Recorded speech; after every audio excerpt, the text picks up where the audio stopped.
ကျွန်တော်တို့ဈေးလေးတွေကိုတစ်ချက်နားထောင်သွားလိုက်ပါခင်ဗျာဒီကောင်ကတော့ငထောဘက်အကြီးသားလေးပါ2000ခွဲပါအသားမြင့်လေးက4100ပါခင်ဗျာငပုတ်တဲ့အန်သေးသားလေးတွေက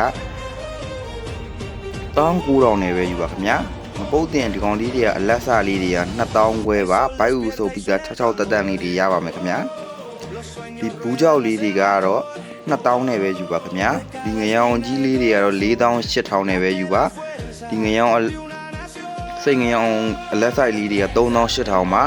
ငပုတ်တီအင်ကြီးစားလေးတွေကတော့2000နဲ့မှ9000မှာဘိုက်ဦးဆိုပြီးသားလုံးဝအတန်အသာရပါမယ်ဒီကောင်ဖိုးရိုမဲလေးလုံးဝစစ်စစ်လေးတွေကအလေရိုးဖြုတ်ပြီးသားလေးတွေက3000ခွဲနဲ့ပဲယူပါခင်ဗျာငရောင်ခွဲပြားလေးတွေက2000ခွဲပါဒီကောင်တော့ရိုးငမဲလုံးလေးတွေပါဒီကောင်တွေကကြောက်ကစားပါ26000နဲ့ပဲယူပါဒီကောင်လေးတွေကတော့29000နဲ့ပဲယူပါခင်ဗျာဒီအာရဲသားကြောက်ပြီလေးတွေကတော့3000နဲ့ပဲယူပါလုံးဝအပေါ်ကြောက်ပါငဖားမလေးကတော့3000ပါခင်ဗျာကျွန်တော်နောက်တဲ့အာရဲသားအတုပ်စားလေးတွေက3000နဲ့မှ6000နဲ့ပဲယူပါဒီကောင်ဘိုက်ဥဆိုပြီးသားပါမိတဲ့တွေက12000ပါငဖားမအသေးလေးတွေကတော့2000နဲ့မှ2000ပါခင်ဗျာ